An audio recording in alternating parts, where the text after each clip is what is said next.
What should not get lost in the hoopla and celebration of the Justin Jefferson extension with the Minnesota Vikings is just how spectacular of a job that GM Kwesi Adofo-Mensah has done this offseason, knocking down 3 gigantic obstacles in the process. The first being letting Kirk Cousins walk. It's easy for us on the outside to say, we've seen all there is to see with Kirk Cousins. You're never going to get over the hump and win a championship with this guy as your QB1. That's the case with Kirk Cousins. I would say that's also the case with the Dallas Cowboys and Dak Prescott. And yet, for most GMs in the league where I will empathize with them to some degree is, and you see it with the Cowboys right now, all the next contract that he's going to get, Dak Prescott, there's a little bit of a tug of war battle there, but ultimately they're going to re-sign him and he's going to remain the QB1. Where I will empathize with these GMs is at the quarterback position, it's so hard to find that a guy that is leading your team that puts up really good numbers, but you're never going to win that title. You're never going to get that Lombardi trophy. It's easier to just keep that same train going over and over again and trying to convince yourselves that you're expecting different results, but deep down, that's not going to happen, versus letting that guy go and taking a chance behind door number 2, the unknown. Kwesi Adofo-Mensah with Kirk Cousins didn't have an immediate replacement. It's easy to say, all right, we'll bring back Kirk. He's going to put up good numbers, and especially with the uncertainty of Justin Jefferson and trying to get that contract extension done. Is he going to stay if we let Kirk go? I don't know. And he said, you know what? I'm putting my big boy pants on. I'm not going to go with the norm. I'm not going to go with what's easy. I know what the end of the road of this Kirk Cousins project looks like, where once he's finally gone, if we just keep giving him all this money that he's not going to be a return on investment on, the end of the road is he's just going to retire or his game is going to fall off. Sure, you can get another 2 or 3 years of prime Kirk Cousins, but what is that going to result in besides godly stats? He said, no, we know what this is going to look like. I'm going to wash my hands of this right now. That's the first big domino to fall this offseason. Number 2, not having a lull period where you go through 2 or 3 years of not knowing what the hell to do at the quarterback position. Getting your new franchise quarterback immediately in J.J. McCarthy. And it's not J.J. McCarthy in a vacuum, just him by himself. It's McCarthy combined with, because I've been very vocal on the fact that I do have question marks about how he will look at the pro level. It is a system league. It's McCarthy combined with the presumption that Kevin O'Connell is a quarterback guru. They're a package deal. It's a project. I'm very excited about how those two will work together.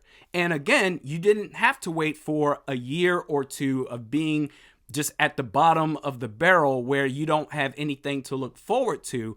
You've got your quarterback of the future right away after letting Kirk Cousins go to another team. Number 3, getting the Justin Jefferson contract done before the start of mandatory minicamp.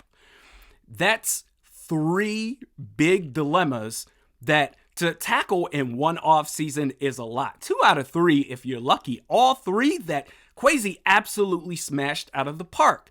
And that's before you consider the additional moves that he made, getting the Danielle Hunter replacement in Dallas Turner, Andrew Van Ginkel, Blake Cashman, Jonathan Greenard, Gabriel Davis as an undrafted free agent, Levi Drake Rodriguez. There are so many players to be excited about when it comes to this team. And I think it speaks to how Kwesi has held himself accountable. I don't know if he said anything to the sorts, but based off of his actions, I know that he's had real self-reflection to say, hey, 2022, I screwed up.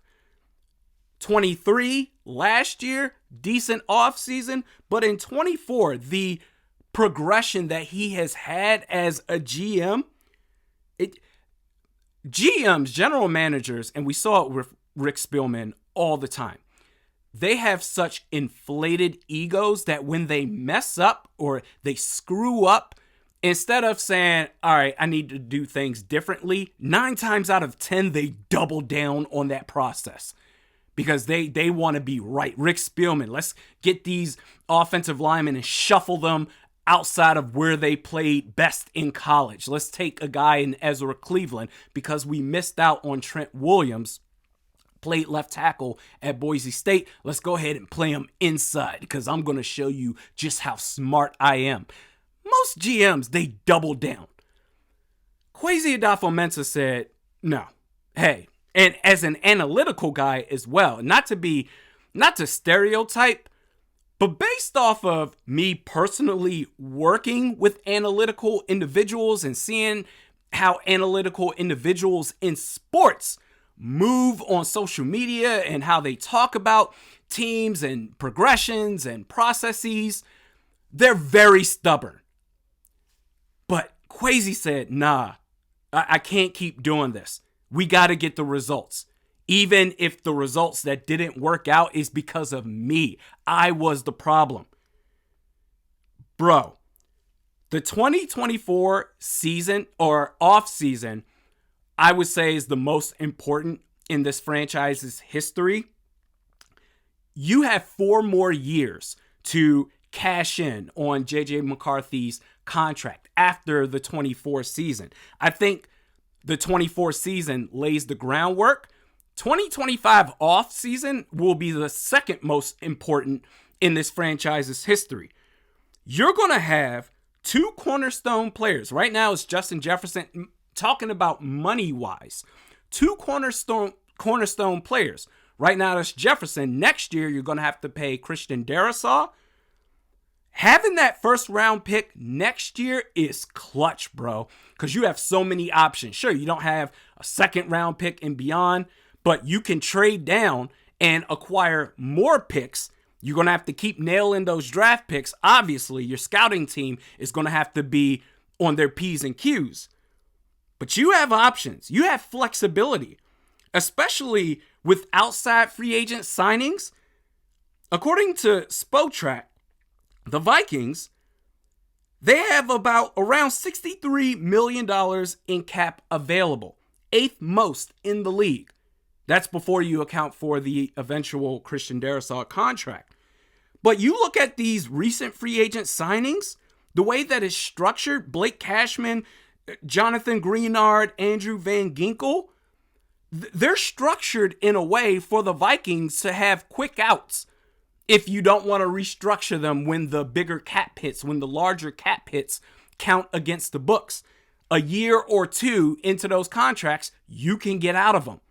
So as long as you maintain that sort of philosophy and specifically with the defense, having Brian Flores, keeping him, retaining his services as defensive coordinator, because he's the one guy that I feel confident in that can make something out of nothing in terms of the quality of players that you get.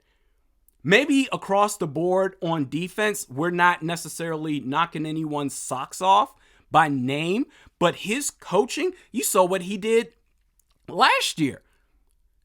Being in the middle of the pack, that when you finally get him some good players, but depending on the money, especially in free agency, I don't know if you'll be able to pull it off. But signing these flexible contracts, especially on defense, even if they're not big household names, retaining Brian Flores gives you a puncher's chance to get better and better defensively. Getting more with less, so to speak. But I tell you what, man, Kwesi, I went from saying this dude has absolutely no idea as far as what it is that he's doing as a GM, the progression he's had the last 2 years. I think trying to expect any sort of replication for this past offseason next year, having those sort of expectations in 25 is going to be really unfair because he absolutely crushed it.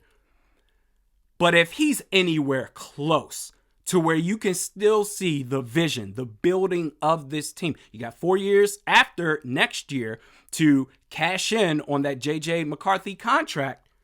So you're going to have to get to work. There's a lot of moving parts are going to have to work together. But if he has anything close, I would say trading down from whatever that first round pick is to acquire more draft picks and you nail those draft picks, Kwesi goes from a guy that is in over his head to a guy that really, dare I say, is knocking on the door of being one of the better GMs in the league with guys like John Lynch and Howie Roseman. Kwesi Adofo-Mensah, he shocked the hell out of me. He deserves his flowers. This man is an absolute beast. Respect.